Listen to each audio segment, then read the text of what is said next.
VK news, राष्ट्र के नाम।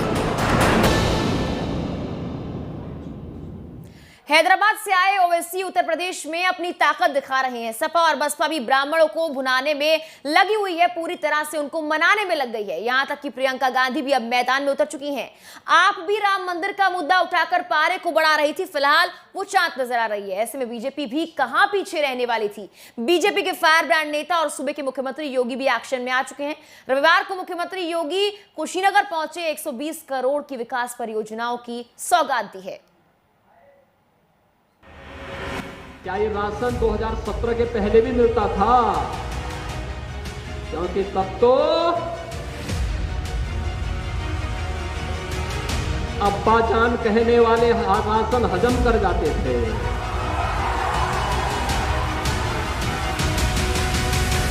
तब कुशीनगर का राशन नेपाल पहुंच जाता था, बांग्लादेश पहुंच जाता था। और आज कोई इन गरीबों का राशन निकलेगा तो राशन तो नहीं निकल पाएगा, लेकिन जेल जरूर चला जाएगा। चुनावी रण में अब योगी ने भी एंट्री ले ली है, उसी धार के साथ, उसी अंदाज के साथ जिसके लिए योगी जाने जाते हैं। दरअसल योगी ने कई योजनाओं की कल शुरुआत की। सीएम ने बटन दबाकर विकास योजनाओं को लोकार्पण किया। लोकार्पण के बाद जनसभा को संबोधित किया। जनता से संबोधन में सीएम योगी आदित्यनाथ ने सपा पर हमला बोला। उन्होंने एक तरफ परिवारवाद की राजनीति पर चोट की तो वहीं दूसरी तरफ जनता को सपा का कार्यकाल भी याद दिलवाया। सीएम ने कहा, अब्बाजान कहे जाने वाले सब गरीबों का राशन हजम कर जाते थे। तब कुशीनगर का राशन नेपाल पहुंच जाता था, बांग्लादेश पहुंच जाता था।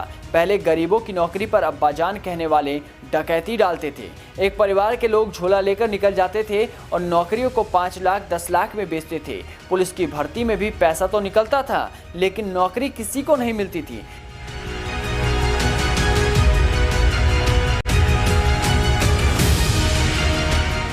इसलिए पिछले 4 साल में 4.5 लाख से अधिक नौजवानों को नौकरी दी गई। वहीं कांग्रेस पर तीखा हमला करते हुए योगी ने बड़ी बात कह डाली। उनकी नज़रों में कांग्रेस आतंकवाद की जननी है। उन्होंने जनता से जोर देकर कहा कि जिन लोगों ने आपको जख्म दिए उन्हें बर्दाश्त करने की कोई ज़रूरत नहीं।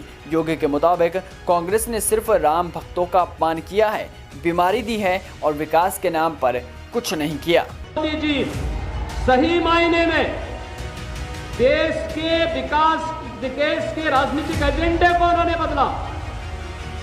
जो देश की राजनीति 1947 में जाति, मत, मजहब, क्षेत्र, भाषा और परिवार और वंश तक सीमित थी, प्रधानमंत्री मोदी जी ने उसे गांव के लिए, गरीब के लिए, किसान के लिए, नौजवान के लिए, महिलाओं के लिए, बच्चों के लिए और बिना भेदभाव के समाज के प्रत्येक तबके के लिए पहुंचाया। और आज उसी का परिणाम है कि हर तबके के लोगों को विकास समान रूप से मिल रहा है। विकास सबका, लेकिन तुष्टीकरण किसी का नहीं। और भाइयों बहनों, तुष्टीकरण की राजनीति जब तक देश के अंदर थी तब विकास नहीं था, तब दंगे थे, तब भ्रष्टाचार था, तब अराजकता थी, तब आतंकवाद था, तब अत्याचार था, तब अन्याय था। लेकिन आज सबका साथ, सबका विकास और इसके साथ जुड़ता है सबका विश्वास। भाइयों बहनों, सबका साथ। हर गरीब को शौचालय, क्या शौचालय देने में किसी का चेहरा देखा गया? नहीं, हर गरीब को राशन मिल रहा होगा ना। आप लोगों को राशन मिल रहा है, मिल रहा है राशन। क्या ये राशन 2017 के पहले भी मिलता था? क्योंकि तब तो अब्बा जान कहने वाले राशन हजम कर जाते थे।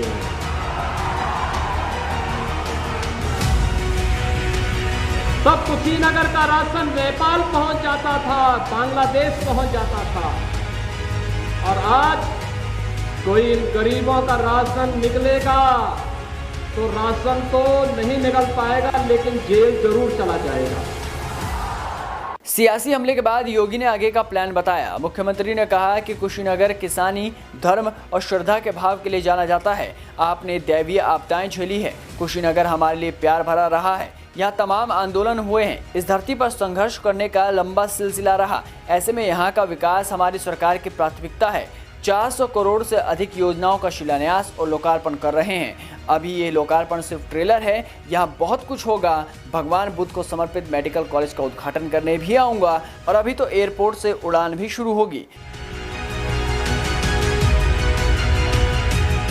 सीएम योगी आदित्यनाथ ने कहा कि प्रधानमंत्री नरेंद्र मोदी ने देश के राजनीतिक एजेंडे को बदल दिया है। जो राजनीति धर्म जाति में सिमटी थी, उसे मोदी जी ने गांव के गरीब और नौजवानों तक पहुंचाया। आज विकास सबका होगा, लेकिन तुष्टीकरण किसी का नहीं होगा। इन सब के अलावा सीएम योगी ने कानून व्यवस्था पर भी विस्तार से बातचीत की। उन्होंने जोर देकर कहा है कि बीजेपी सरकार में अपराधियों के बीच खौफ है। उन्होंने कहा कि आज प्रदेश से अपराधी गायब हैं, दंगाई गायब हैं। कोई दंगा नहीं कर सकता क्योंकि उसे मालूम है कि अगर दंगा किया तो उसका घर ढहा दिया जाएगा। दंगाई जानता है कि दंगा किया तो 7 पीढ़ी तक हर्जाना भरना पड़ेगा।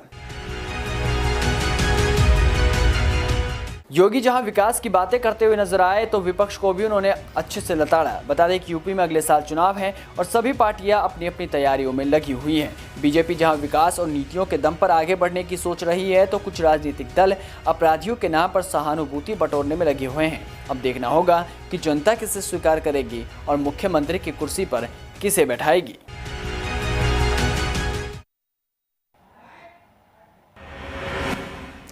तो अब्बाजान कहने के साथ साथ समाजवादी पार्टी को आड़े हाथों भी सीएम योगी ने लिया। आगे का प्लान भी बता दिया।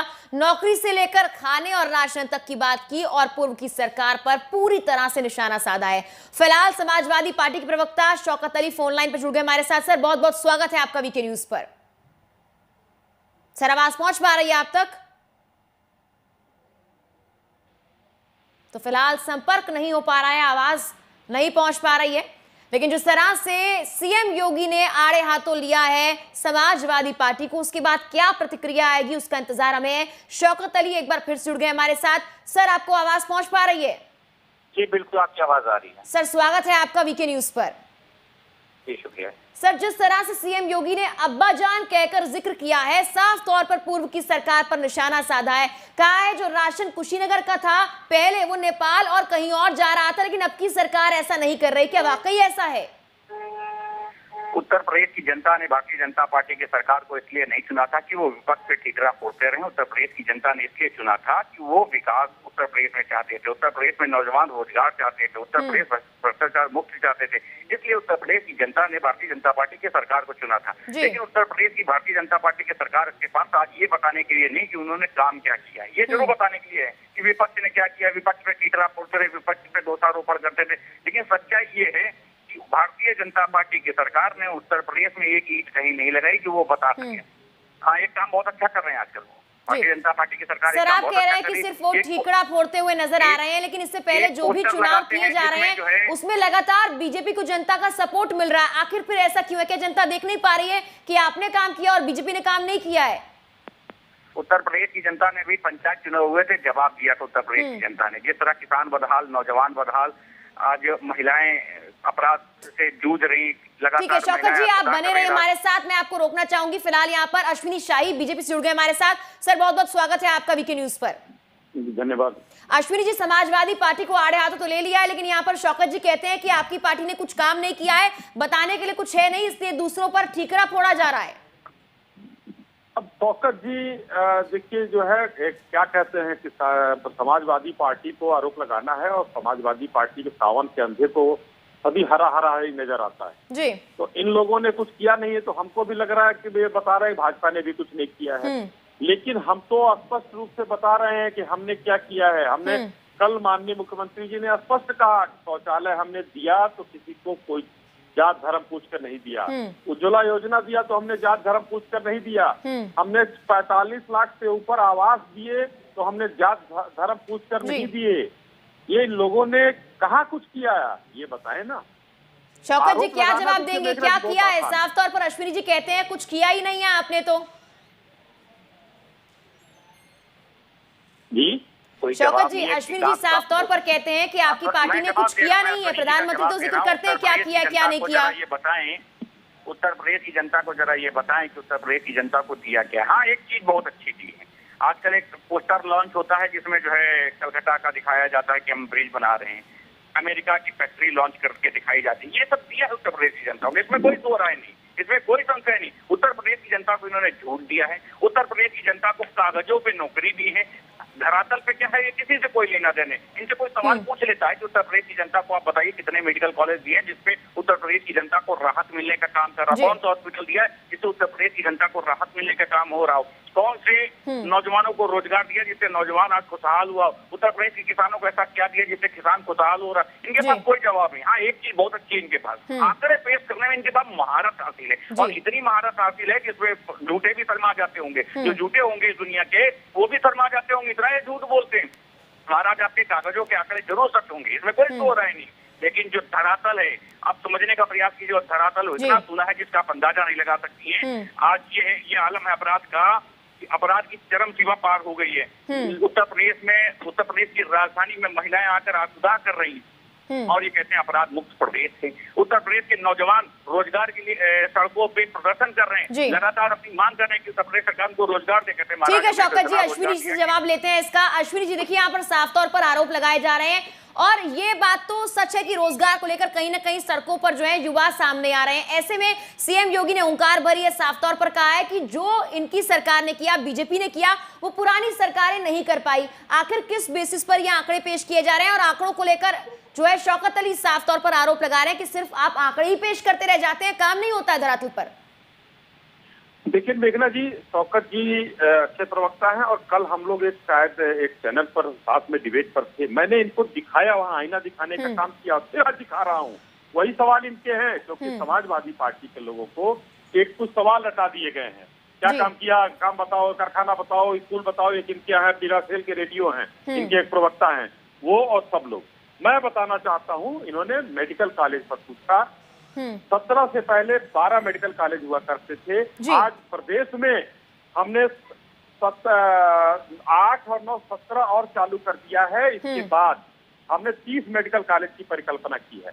हमने परिकल्पना तो हर जिले में एक मेडिकल कॉलेज की है, जिसमें अगर शौकत भाई की या समाजवादी पार्टी के ईश्वर न करें, लेकिन अगर किसी की तबीयत खराब हो तो देवरिया में जाए मेडिकल कॉलेज खोल दिया हमने, राजा दशरथ मेडिकल कॉलेज यहाँ पर जो अयोध्या में खोल दिया हमने, हर जगह खोल दिया हमने मेडिकल कॉलेज, आप लोग इलाज करा सकते हैं। दूसरा मैं आपको बताना चाहता हूँ, अपने पॉइंटेड पूछा, पॉइंटेड सवाल मेघना जी इन्होंने पूछा, एक तो अस्पताल पूछा। दूसरा हमने क्या किया, रोजगार कहाँ दिया, रोजगार पर भी सुन लीजिए। मैंने अभी बताया ओडीओपी में हमने रोजगार, नौकरी की बात नहीं कर रहा हूँ, ओडीओपी हमारी बहुत ही शानदार योजना है उत्तर प्रदेश की, इसमें लगभग 2 करोड़ लोगों को रोजगार देने का काम हर जिले में किया है, वो योगी सरकार ने किया है। पिछले बार जब कोरोना काल में हमारे प्रवासी मजदूर जब लौटे हैं तो उनकी स्किल मैपिंग कराई गई और उनको रोजगार देने का काम किया गया। अब हमारे प्रदेश के लोग बाहर रोजगार के लिए जाने से बच रहे हैं और नहीं जा रहे हैं। बिल्कुल अश्विनी जी, इस बात से मैं भले ही सहमत हूँ, कोरोना के दौरान जो प्रवासी मजदूर आए उनका खासा ख्याल रखा गया, लेकिन आपने कोरोना का जिक्र किया है, अस्पतालों का जिक्र किया है, तो ये सवाल मेरा आपसे है कि परिकल्पना काफी है क्या? वाकई कोरोना के दौरान हमने स्थिति देखी, अभी डेंगू के हालात कैसे बने हुए आप देख रहे हैं, और अस्पतालों की लापरवाहियां सामने आ रही है, क्या उस पर काम किया जा रहा है? एकदम किया जा रहा है। स्वास्थ्य में हमने, देखिए इन लोगों ने जो पीछे की सरकारें थी, इसमें सिर्फ सपा नहीं थी, ये तो 4 बार रहे हैं, बहुजन समाज पार्टी भी रही है, सबको मिला के मैं कह रहा हूँ जी, हम लोग तो काफी दिन बाद आए हैं। ये पीएचसी और सीएचसी जो मूलभूत चीजें होती हैं, हमने तो एम्स भी दिए, हमने तो परिकल्पना हर 75 जिलों की है, अभी तो 30 की हम बात कर रहे हैं, 30 मेडिकल कॉलेज दे रहे हैं, हमने 2 एम्स भी दिए हैं। लेकिन सबसे जो मूलभूत होता है वो होता है पीएचसी और सीएचसी। इनकी सरकारों में वहाँ डॉक्टर नहीं रहते थे, डॉक्टर जो है अपने नजदीक के शहरों में रहते थे और वहाँ पीएचसी और सीएचसी में कंपाउंडर सिर्फ जो है पट्टी बांधने का काम करते थे। आज हमने उसको उच्चीकृत किया है और पीएचसी और सीएचसी इस लायक हो गया है कि हम वहाँ पर इलाज कर सके, वहाँ पर डॉक्टर मौजूद रह सके। हमने ये उच्चीकृत करके किया है कि पहले लोड वहाँ हो, फिर आकर मेडिकल कॉलेज और जिला अस्पतालों में लोड हो। इस तरीके से हमने उसको बांटा है। तो हम लोगों ने तो बहुत अस्पतालों पर बहुत ज्यादा काम किया है। 1,25,000 बेसिक स्कूलों को हमने बदला है, उसकी बेसिक ढांचे को बदला है हमने। एक जो स्कूलों की बात कर रहे हैं, हमने शिक्षा की बात मैं कर रहा हूँ। हम अभी मैंने 45 लाख आवास की बात बताया। देखिए शौचालय से लेकर और जो जनता से जुड़ी मूलभूत आवश्यकताएं। तीसरी चीज मैं कहना चाहता हूँ, अभी एक लाइन में रह गया था पिछली बात में, हमने नौकरी 6.5 लाख दी है, ये इसको भी ये लोग नकारते रहते हैं। 6.5 लाख, इन लोगों ने 2 लाख भी नहीं दिया और आगे आने वाले दिनों में कह रहे हैं 10 लाख हर साल देंगे। 2 लाख तो दे नहीं पाए जब अब सत्ता में, अब 10 लाख कहाँ से देंगे? ठीक है अश्विनी जी, शौकत जी से जवाब मैं लेना चाहूंगी यहाँ पर। शौकत जी देखिए, साफ तौर पर आरोप लगाए जा रहे हैं, सिर्फ आप ही की सरकार नहीं, पूर्व की जितनी भी सरकारें प्रदेश में आई है, किसी ने प्रदेश के लिए कुछ नहीं किया। और जैसा कि आपने कहा था कि आंकड़े देने में तो बीजेपी को महारत हासिल है, इस बार भी आंकड़े पेश किए हैं, लेकिन क्या आपकी पार्टी आंकड़े पेश कर सकती है कि आपने क्या किया है? देखिए, पूर्व में तो कल्याण सिंह की भी सरकार रही, राजनाथ सिंह भी मुख्यमंत्री रहे, इनसे पूछ लीजिएगा उन्होंने उत्तर प्रदेश में क्या किया है। ठीक है, दूसरी चीज मैं जवाब देना चाहूंगा, अभी बीजेपी के साथी हमारे कह रहे थे कि हमने मेडिकल कॉलेज दिए, 30 लगभग 75 जिलों में 30 मेडिकल कॉलेज दिए। जरा मुझे उन जिलों के मेडिकल कॉलेज के नाम बता दीजिएगा किन किन जिलों में दिया है और उत्तर प्रदेश की जनता को कितनी राहत मिले। देखिए, लिखे लिखाए आंकड़े उत्तर प्रदेश की जनता को भारतीय जनता पार्टी दे सकती है, इसमें कोई दो राय नहीं, इसमें कोई संशय नहीं। इनसे अच्छे आंकड़े तो झूठे भी नहीं पेश कर पाएंगे जो उत्तर प्रदेश की जनता को झूठ बोलते होंगे। हाँ, एक सच्चाई जरूर है कि उत्तर प्रदेश के गुमराह उत्तर प्रदेश करने में। ठीक है शौकत जी, फिलहाल देखिए माफी चाहती हूँ, वक्त की कमी है, आपको रोकना चाहूंगी, लेकिन जिस तरह से ये मामला खुलकर सामने आया, प्रतिक्रियाएं आप दोनों ने दी, धन्यवाद जुड़ने के लिए हमारे साथ आप दोनों का ही। तो सीएम योगी ने हुंकार जरूर भरी, लेकिन विपक्ष कई मुद्दों को लेकर भी सीएम योगी को घेर रहा है और सीएम योगी ने अब्बा जान कहकर सपा पर निशाना साधा। चलिए अब रुक करते हैं दूसरी बड़ी खबर का। कांग्रेस चुनावी तैयारियों में लग चुकी है, प्रियंका गांधी खुद मैदान में उतर गई हैं। दीदी यूपी के दौरे पर गई थी, गई तो गई, अब वापस भी आ गई। जितनी तेजी के साथ यूपी के लिए वो निकली, उससे भी कई ज्यादा स्पीड में वो वापस आ चुकी हैं।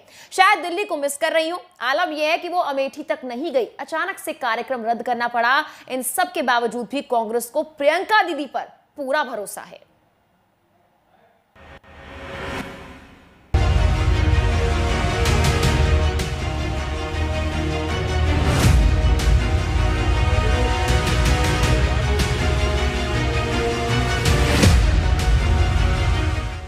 दीदी के भरोसे बैठे हैं कांग्रेसी।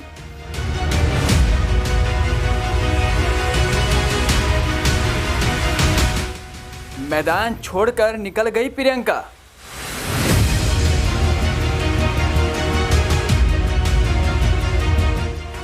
अमेठी वालों से नाराजगी या वजह कुछ और?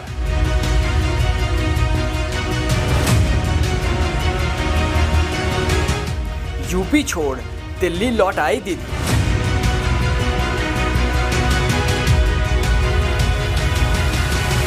दादी की नाक वाली दीदी पर कांग्रेस को पूरा भरोसा है।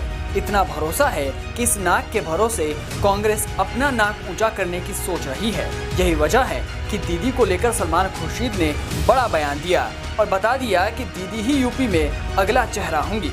हमारे लिए चेहरा है और वो हमारे लिए काफ़ी है, वो चेहरा हमारे लिए काफ़ी है।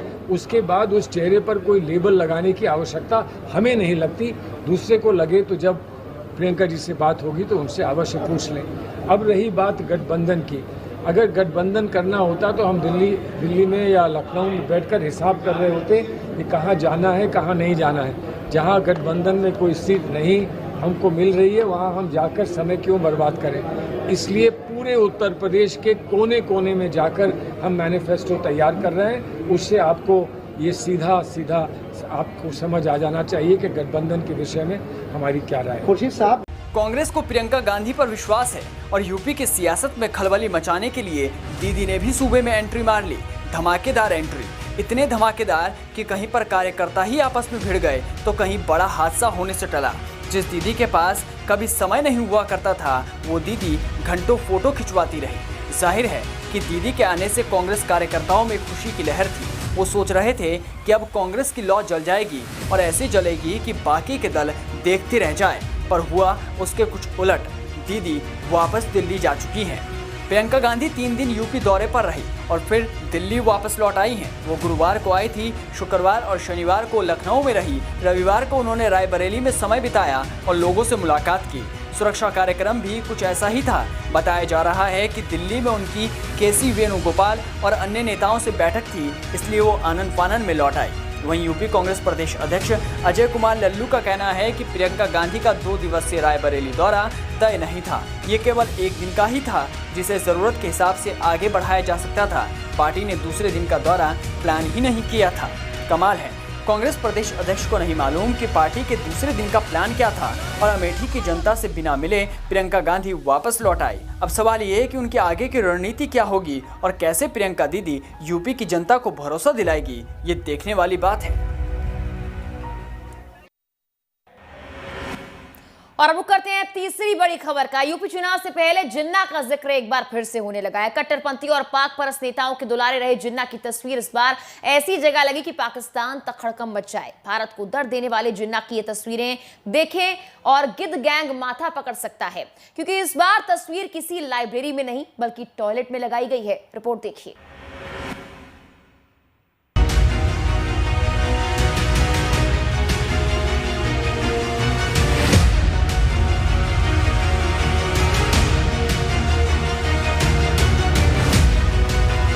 आज मैंने यहाँ शौचालय में जिन्ना की तस्वीर डाली है, क्योंकि जिन्ना की तस्वीर एम के छात्रसंघ हॉल में होने के बजाय यहाँ पर होनी चाहिए, शौचालय में होनी चाहिए तस्वीर। यूपी चुनाव आने वाले हैं और इस चुनाव से पहले जिन्ना का जिन भी निकल कर बाहर आ चुका है, पर इस बार ये जिन किसी विश्वविद्यालय या कार्यालय से नहीं, किसी नेता के मुंह से नहीं, बल्कि टॉयलेट से निकला है। जी हाँ, नज़ारा अलीगढ़ का है, जहां जिन्ना की तस्वीरें शौचालय में चस्पा दी गई। जिन्ना की तस्वीरों की हालत और जगह देखकर कई पाक परस्तों की आंखें 4 इंच और खुल सकती है।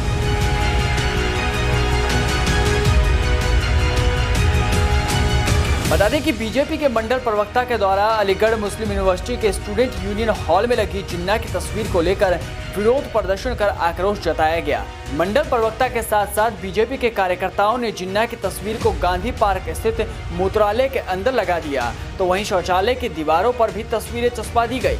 शौचालय के अंदर लगाई गई जिन्ना की तस्वीर को लेकर एक बार फिर अलीगढ़ मुस्लिम यूनिवर्सिटी में लगी जिन्ना की तस्वीर को लेकर बीजेपी के कार्यकर्ताओं का आक्रोश बढ़ता जा रहा है। बीजेपी के कार्यकर्ताओं की मांग है कि जल्द से जल्द अलीगढ़ मुस्लिम यूनिवर्सिटी के स्टूडेंट यूनियन हॉल में लगी जिन्ना की तस्वीर को हटाया जाए। अगर एएमयू के स्टूडेंट यूनियन हॉल से जिन्ना की तस्वीर नहीं हटाई गई तो इसी तरह से बीजेपी के कार्यकर्ताओं द्वारा जिन्ना की तस्वीर को लेकर शांतिपूर्ण तरीके से विरोध प्रदर्शन जारी रहेगा। बीजेपी के मंडल प्रवक्ता शिवांग तिवारी की माने तो जिन्ना की तस्वीर को शौचालय के अंदर डाला गया। इसके साथ ही उन्होंने कहा कि जिन्ना की तस्वीर अलीगढ़ मुस्लिम यूनिवर्सिटी के स्टूडेंट हॉल की बजाय जिन्ना की तस्वीर शौचालय में लगी होनी चाहिए। आज मैंने यहाँ शौचालय में जिन्ना की तस्वीर डाली है, क्योंकि जिन्ना की तस्वीर एम के छात्रसंघ हॉल में होने के बजाय यहाँ पर होनी चाहिए, शौचालय में होनी चाहिए तस्वीर। ऐसा क्यों? क्योंकि उसने हमारी भारत माता के टुकड़े करे, वो भारत का विलेन है, उसकी तस्वीर छात्रसंघ हॉल में होनी चाहिए, उसकी तस्वीर शौचालय में होनी चाहिए। तो क्या मांग करते हैं आप? मैं ये मांग करता हूँ जल्द से जल्द तस्वीर उतारी जाए, और अगर नहीं उतारी आती हमारा ये ऐसे ही हम विरोध करते रहेंगे जब तक तस्वीर नहीं उतरती, और हम शांतिपूर्ण ढंग से ऐसे ही विरोध करते रहेंगे। तो अब देखना होगा कि एएमयू से तस्वीर हटती है या नहीं, या फिर बीजेपी का प्रदर्शन ऐसे ही लगातार जारी रहेगा और हर शौचालय में जिन्ना की तस्वीर नजर आएगी।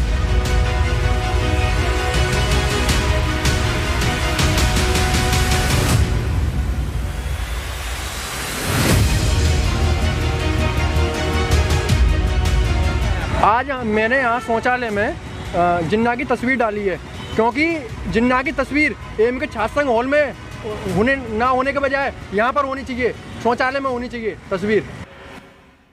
तो चुनाव से पहले जिन्ना का जिन एक बार फिर से निकल आया है और कहीं ना कहीं इस मामले को लेकर अब भारतीय जनता पार्टी के कार्यकर्ताओं में उबाल आ गया है। आपको बता दें कि तस्वीर को टॉयलेट में चस्पा कर दिया गया और पिछले काफी वक्त से छात्र संघ हॉल में लगी इस तस्वीर का बीजेपी के कार्यकर्ता विरोध कर रहे हैं और इसी विरोध के जरिए उन्होंने ये भी जाहिर किया कि जिन्ना की तस्वीर छात्र संघ के हॉल में नहीं बल्कि टॉयलेट में होनी चाहिए। आपको बता दें जिन्ना की तस्वीर को लेकर पिछले काफी वक्त से कार्यकर्ता विरोध कर रहे थे और इसी विरोध का नतीजा अब ऐसे निकला है। छात्रों ने साफ तौर पर कहा कि यह तस्वीर छात्र संघ के हॉल में नहीं बल्कि टॉयलेट में होनी चाहिए। आपको बता दें, एक बार फिर से चुनाव के वक्त जिन्ना की यह तस्वीर चर्चा का विषय बन गई है और उसको लेकर कार्यकर्ताओं ने पहले भी विरोध किया था। हालांकि इस बार शांतिपूर्ण प्रदर्शन के बाद इस तस्वीर को टॉयलेट में चस्पा किया गया है। अब इसको लेकर भी प्रतिक्रियाएं आना शुरू हो चुकी हैं। और इसी के साथ फिलहाल के इस बुलेटिन में इतना ही। तमाम खबरों के लिए आप देखते रहिए वीके न्यूज। नमस्कार।